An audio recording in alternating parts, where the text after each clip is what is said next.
¿Cómo estás, Horacio? Buen día, bienvenido. Bien. Me hablaste de la tinta impregnada porque, bueno, yo uso lapicera pluma, fuente de lapicera, y entonces como estuve la semana sin usarla, le hice un gesto fuerte para aflojar la tinta y se me cayeron unas gotas. De poeta apasionado. Eso. ¿Sabés una cosa? Mirá, me hiciste acordar una reflexión que el maestro, el director de orquesta García Vigil. Vigil. García Vigil. Porque yo le pregunté la misma pregunta, como no entiendo de música, hice solfeo un poco, pero no entiendo. ¿Cómo es que algo que está escrito en un pentagrama, con las mismas notas, los mismos tiempos, digamos, el mismo acuerdo conceptual, ¿de acuerdo? ¿Cómo podía ser ese pentagrama interpretado de manera distinta según el concertista de turno, por decir algo, ¿no? Si esto es ping, dum, dum, dum, ping, dum, dum, dum, ¿no? Incluso a veces pong, dum, porque es fuerte, y él me dijo, bueno, le gustó la reflexión, no fue una reflexión demasiado inteligente de mi parte, pero en todo caso le gustó para él, ¿sí?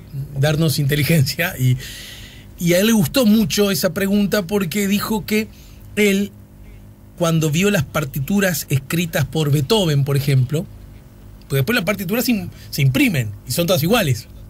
Claro.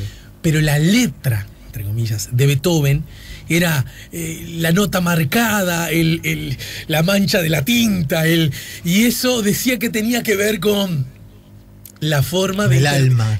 Y de algún modo la forma de interpretar. Por eso, del mismo modo que se puede escribir la música distinta, también se podía interpretar, ejecutar de manera diversa. Ahí está. Y así te pasa a vos. Y lo mismo le pasa a nosotros cuando tratamos de estudiar filosofía, ¿no? Porque un filósofo, cuando nos dice cosas sobre las cosas, pero que son distintas, quizá para mí, que para ti, que para el que vivió hace 50 años o el que viva dentro de 20, ¿no? Bueno, ahí hay distintas concepciones, digamos, sobre si hay una verdad única o si en realidad la tarea de la filosofía es marcar algunas cuestiones que tienen que ver con el presente y poder reflexionar críticamente sobre lo que sucede en la actualidad, pero no simplemente hacer un comentario sobre la realidad actual o sobre lo que se llama la actualidad, sino poder ir un poquito más a las bases o a la profundidad de qué es lo que constituye esa actualidad. Entonces, son dos concepciones, digamos, como antagónicas, o pensar en una verdad eterna, o pensar en algún tipo de verdad o algún tipo de concepción que, partiendo del aquí y ahora, pueda establecer algún tipo de reflexión que vaya más allá del comentario de la noticia, digamos, o de la mera constatación de aconteceres, ¿no? Yo creo que la filosofía puede ser vista desde esos dos puntos de vista. De hecho, en la cuestión que a mí me interesa, que es esto de la vida cotidiana, que es como en realidad es bastante amplio, es todo en realidad, o prácticamente una gran cantidad de los sucesos. Justamente una de las cosas en las que me centré a investigar es qué es la cotidianidad. Y cuando uno empieza a mirar eso, lo primero que dice, bueno, a ver, voy a hacer el trabajo como si fuese un sociólogo, ¿no? Que de hecho la sociología estudia la vida cotidiana y constata que hay hechos que se repiten, en fin. Pero conforme uno vas avanzando en la investigación y vas viendo que sobre la vida cotidiana hablan filósofos, hablan sociólogos, hablan economistas, hablan gurús, hablan desde el coaching para mejorar la vida cotidiana y las sectas de no sé qué y consejos de vida y bueno, la psicología, en fin, hay tantos discursos sobre la vida cotidiana que uno, o lo que yo me empecé a preguntar era si era posible describir algo como la cotidianidad o desde qué punto de vista. ¿De qué hablamos cuando hablamos de la cotidianeidad, no? Claro, ¿de qué hablamos? Porque en primer lugar se puede hablar desde muchas facetas y es medio un concepto comodín, ¿no? Es decir, cotidianamente, pero ¿sabes lo que sucede? Que la cotidianidad es algo central. Mira, por un lado algo olvidado y por otro lado algo central. Entiendo. Olvidado porque es tomado siempre como segundo plano. Pero parece contradictorio, pero en realidad es lógico que a veces lo muy central, por ser tan central, es olvidado, ¿no? Exacto. O sea, parece, dentro del mar de sucesos o de aconteceres escandalosos, que en general las noticias hacen hincapié en eso, detrás de todo eso aparecería la cotidianidad como algo secundario, que es eso que se repite, esas cuestiones o domésticas o laborales, que son minúsculas, que suceden en los espacios públicos, en el interior de los hogares, con la familia, con los amigos, en fin, todo eso como pasa como cuestiones minúsculas que no tienen trascendencia en comparación de esos grandes hechos. Pero por otro lado, si lo pensamos desde la primera persona, si vos te pones a pensar, o yo, o cualquiera de los escuchas, la cotidianidad es aquello que ocupa la mayor o una gran cantidad de tiempo en nuestra vida. Para empezar, las acciones que tienen que ver con la reproducción de la propia existencia, el hecho de dormir cada día, o alimentarse cada día, o pensar en abrigarse, en fin, ese tipo de elementos ocupan mucha cantidad de tiempo. Y si consideramos que nuestra vida es básicamente tiempo, la cotidianidad es un aspecto fundamental. Y por otro lado, todos tenemos cotidianidad. No existe nadie que no realiza acciones cada día, porque si vamos a la etimología de la palabra, cotidianidad quiere decir eso, cada día, lo que sucede cada día. Claro, y hasta el que no hace, entre comillas, el que no hace nada, hace algo. Claro, pero aparte vos podés pensar, por ejemplo, un oficinista, ¿no? Cada día puede tener determinadas acciones, bueno. Cuando hablamos de cotidianidad no tiene que ser exactamente todos los días, puede ser pensado no puede ser semanalmente. No tiene por qué ser repetitivo, además, ¿no? Ni idéntico, ni tiene por qué ser todos los días. Perfecto. Sino que puede ser tiene que ser una alta frecuencia, ¿no? Bueno, si vos pensás en una persona que tiene una vida rutinaria, vos decís, bueno, si en su cotidianidad, qué sé yo, se toma el ómnibus, va a tal lado, o va a buscar a los nenes a la escuela, viene, tal, fin de semana hace más o menos lo mismo, tal. Pero si vos pensás en alguien que vos dirías, bueno, no tiene una vida rutinaria, qué sé yo, una cantante pop, ¿no? Y bueno, pero también tendrá su vida cotidiana, en primer lugar porque es un ser humano, y en segundo lugar porque, qué sé yo, contestará mails, o tendrá que hacer ensayos, o lo que fuese. Pero ese cada día, esa repetición de aconteceres, tanto en la vida propia, como lo que vemos cada día en el paisaje urbano, en lo que nos toca ver desde la posición en la que estemos, el espacio social que cubramos, eso ocupa una enorme cantidad de tiempo, y entonces la forma en que podamos entender nuestra cotidianidad es brutalmente importante, no solamente a nivel social, sino a nivel también individual. Hay una cosa un texto que yo traje. Le cuento, igual estamos grabando esto con imágenes, así que lo vamos a colgar en nuestra página Facebook, en nuestro canal YouTube, La Mañana en Camino. Como siempre, como todas las notas, a nuestros entrevistados y nuestros columnistas. Pero le cuento a los oyentes que ahora nos están escuchando que vino Horacio como buen profesor que es y ordenado que es, forma parte de su vida cotidiana, con unas hojitas, con apuntes, y además trajo 2 libros y una tesis. ¡Ah, qué grande! Sí, y el año que viene se viene el libro, Horacio, ¿eh? Y el año que viene se viene el libro. El libro, sí, sobre filosofía y vida cotidiana. Qué ¿Podemos decir la editorial? Sí, con Editorial Planeta. Buenísimo, los queridos amigos, con Claudia y Ezequiel. Ahí está, sí, claro que sí. Hay un texto que me parece muy interesante de un escritor francés, se llama Georges Perec, que perteneció a un colectivo literario llamado Oulipo, que es de experimentación bien interesante, una cantidad de juegos literarios. Y hay un libro que se llama Lo Infraordinario, donde a mí me pareció particularmente interesante porque hace un rescate o transforma en literatura cosas que son intrascendentes. Por ejemplo, Perec establece un cuento, que no sé si llamarlo cuento, en el que hace un detalle, por ejemplo, de lo que come cada día. Y dice, bueno, comí tal cosa, comí 200 chorizos, 57 ensaladas, en fin, hace toda una especie de recuento. Y no es banal, y mucho menos pensando en estas cuestiones, sí.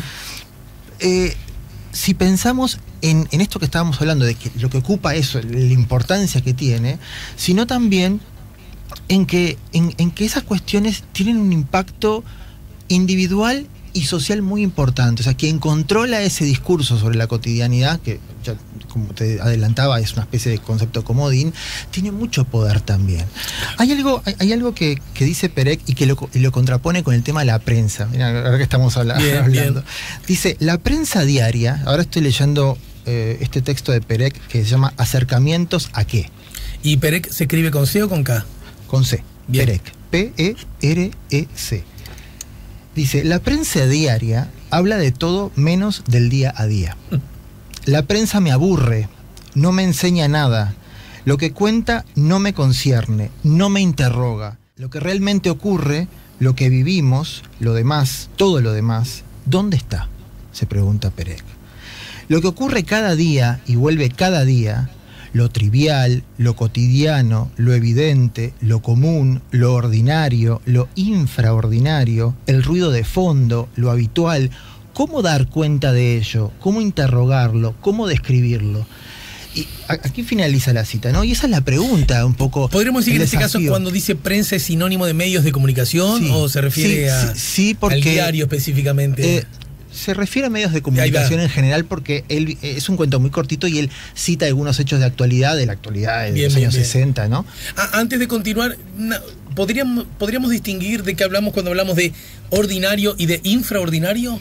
Bueno, él habla de infraordinario como rescatando, o es una palabra también que él utiliza, que cosecha de él, ¿no? Poética, ¿no? Exacto. Como lo ordinario, como lo infraordinario, como aquello que ni siquiera es ordinario. Perfecto. O sea, que aquello que queda como perdido, ¿no? Ese ruido de fondo, que es una de las expresiones. Pero ¿cuál? La heladera, cuando enciende el motor. Exacto. Y de pronto la heladera se apaga porque el automático lo indica así. Y estuve todo este rato con este ruido. Claro, o los aires acondicionados, ¿no? Sí, entonces, tipo, o sea, esa cosa que está ahí permanentemente, pero que no la vemos, ¿no? Ese es el tema que es necesario rescatar y es necesario pensar. Y es el desafío, por lo menos es el desafío que yo me he puesto en estas investigaciones sobre la vida cotidiana. A ver, ¿qué es la vida cotidiana? Y fundamentalmente, toda esa investigación, ¿cómo puede impactar en la forma en la que nosotros contemplamos, cuestionamos y diseñamos la cotidianidad? Ahora, pero esa necesidad que vos nos proponés, ¿no? Sí. Convengamos que nos proponés algo relativamente, estoy jugando, sencillo, porque es algo que todos somos expertos. Cada uno es experto en vida cotidiana. Exacto. No hay alguien, yo de esto no sé nada, no, porque cada uno tiene su vida cotidiana, ¿no? Ahora, ¿con qué finalidad? ¿Simplemente de darle un vistazo a algo que de tan cotidiano, de tan central o de tan presente no lo vemos? ¿Para tratar de entender lo que somos y lo que hacemos? ¿O incluso más allá, para tratar de modificarlo, de cambiarlo? ¿Con qué fin, si es que hay alguno? Bueno, por eso yo te decía estas tres acciones, ¿no? El tema de contemplar, cuestionar y diseñar, ¿no? O sea que quizás estos tres verbos puedan resumir un poco tres formas de acercamiento a la cotidianidad vinculado con, bueno, ¿para qué? O con qué finalidad, que es lo que vos también me preguntas, ¿no? Hay una primera finalidad que es la contemplación. Cuando uno dice contemplación, parece que uno se sentara frente al mar y mira las estrellas, y en cierta medida eso es contemplación. Pero no solamente es una cuestión de tener que estar frente al mar, mirando la inmensidad del universo, ¿no? Bueno, toda esa cosa muy romántica y que nadie dudaría que es filosófica también, ¿no? Sí. O sea, cuando hablamos de contemplar la cotidianidad, es también rescatar esa cuestión del asombro como aquello que es uno de los elementos que le da pie a la filosofía, ¿no? Hace unos días me contaba un amigo una anécdota que me parece interesante. Dice que le había contado un amigo de un amigo, ¿viste? Esas cosas que son así, ¿no? Sí. Que le había contado, estaba en el departamento y de repente viene el hijo, estaba en el living él, y viene el hijo chiquito y le dice, papá, hay un ladrillo en mi cuarto. Y dice, ¿cómo que hay un ladrillo en tu cuarto? Y dice, sí, hay un ladrillo en mi cuarto. Bueno, entonces fue al cuarto y dije, ¿qué era? No se habían roto la ventana. ¿Y qué era? Que habían desmontado una especie de repisa y había quedado un agujero en la pared. Y el niño había rascateado, claro, y había descubierto, claro, que había algo anaranjado, que rascateó un poquito más y se dio cuenta que era un ladrillo. Entonces, hay un ladrillo en mi cuarto. En realidad es la pregunta ingenua del niño, pero es la pregunta asombrada de aquello que está cada día ahí y que nosotros no pensamos Claro. que hay un ladrillo en el cuarto. Y cuando uno contempla esas cosas que son obvias, elementales, ¿no? Es decir, bueno, me subo a un ómnibus y pago con la STM, esas cosas que...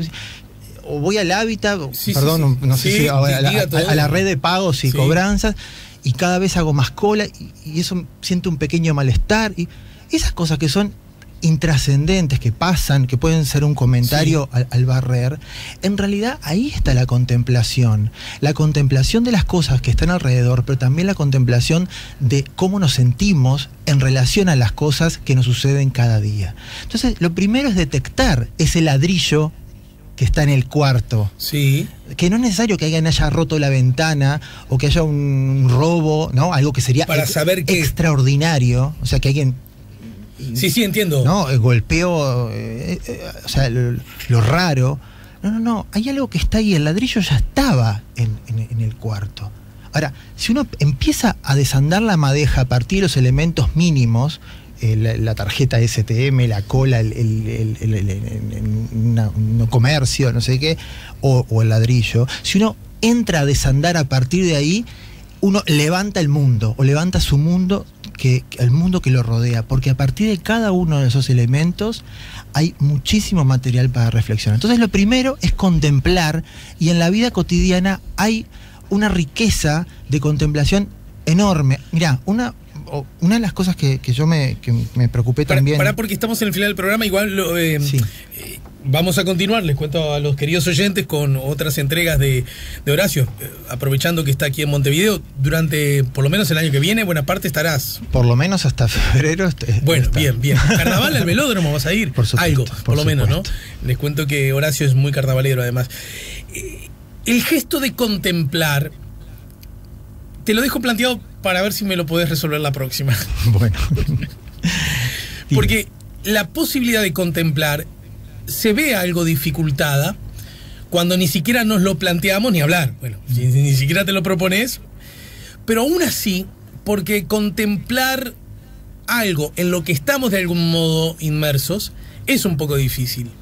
El otro día yo le hice una observación a mi hijo de que mientras estaba comiendo, hablaba y se le veía demasiado el bolo alimenticio. Sí. Entonces, como tiene 5 años, estoy en la etapa de decirle, Juan, procura que cuando comas no hables tanto hasta tragar y después seguís hablando porque no es muy agradable. Y le dije eso y al otro día él me hizo la observación de que a mí se me veía el bolo alimenticio. ¿Está? O sea, yo fui eficiente en verlo en él, pero no en mí.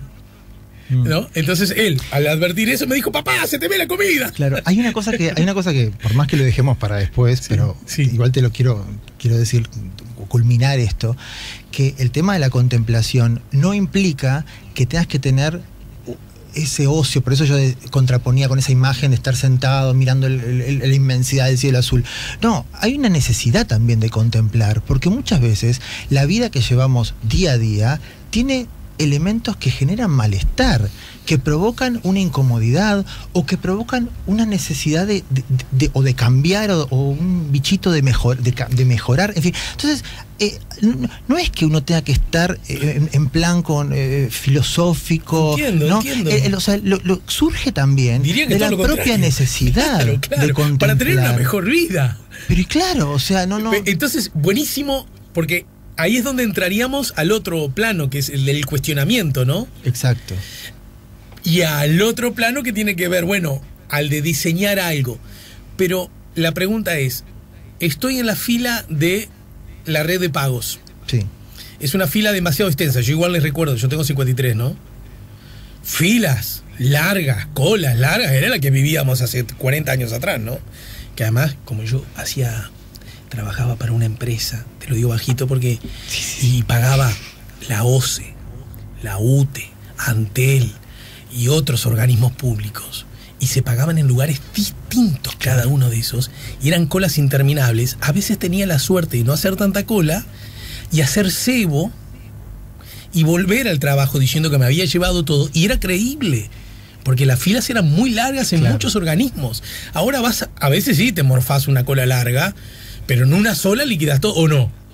Sí, pero fíjate una cosa, mira. Pero la pregunta Sí. es, ¿lo hago para que deje de molestarme tanto y aprovecho ese momento para hacer introspección o llevar en mi teléfono inteligente algo y veo una serie de Matlock o Daktari o... Si te dejan usar. bueno, tienes razón. O un libro sencillamente, o reflexiono para volverme más sano, más pleno, o trato de cambiar el sistema para que tenga necesidad de hacer menos cola. Bueno, es que ahí hay tres opciones, digamos.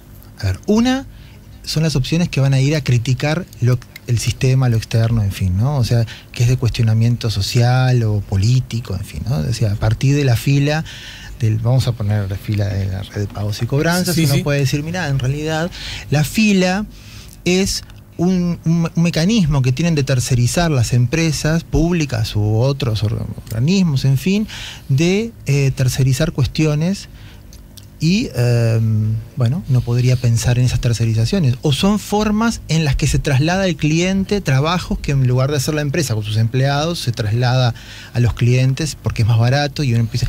O sea, empezás a desandar una Sí, cantidad de... Por ese lado vas hacia la crítica social. Pero también podrías pensar que la crítica va hacia lo interno, ¿no? O sea, decir, bueno, a ver, ¿cómo llegué yo a estar viviendo esta vida en la que vivo corriendo de una fila a otra, ¿no? Y la tercera opción es la cuestión más práctica, es decir, ¿cómo puedo hacer que en lugar de hacer una hora de cola haga media? Claro. ¿No? O sea, son los tres grandes vertientes. ¿Los desarrollamos la semana que viene? Ahí está. ¿Sí? Me parece muy bien. ¿Te parece bien? Ya de paso nos deseamos feliz Navidad. Ahí ¿Sí? está, igualmente. Bueno, las fiestas y todo lo que nos mueve, ¿no? También es otro asunto. Por supuesto. Hablando de vidas cotidianas. Desde, Claro que sí. Si pasamos con tu familia o la mía, hasta... O cómo modifica las fiestas la vida cotidiana, porque aun cuando sea cíclico, naturalmente suceden cosas Claro. en las fiestas que no suceden el resto del año o que suceden con muy poca frecuencia. El filósofo, investigador, docente, escritor, poeta. ¿Cómo está tu condición de escritor? Escritor más que poeta, yo creo que poeta en el sentido amplio del término. Ensayista, digamos. Bien. Pero con creación, ¿verdad? El individuo que crea. Es que yo creo que la filosofía, y bueno, ya es lo último que digo, o por lo menos como a mí me gusta practicar la procedencia ensayista, creo que en el ensayo, y este es otro tema grandísimo, hay un modo específico de comunicar y de crear filosofía que, por un lado, acerca esa filosofía a otros actores, manteniendo su rigor y también considerando que la filosofía no es una ciencia, sino que tiene mucho de arte, de ese arte de trabajar con conceptos, de trabajar con ideas, ¿no? Señores, vamos, gracias Horacio, hasta la semana que viene. Horacio Bernardo nos ayudó a poner la mañana en camino. Si buscas un portón automático para tu casa o para la oficina, asegúrate que sea fuerte, que sea seguro, que sea práctico, que sea un SEA. Porque solo un portón SEA te asegura el mayor respaldo técnico, un service propio en todo el país y la garantía de todos sus productos. Ingresa en seaportones.uy o llama al 2601-2611. Si vas a elegir un portón, que sea un SEA.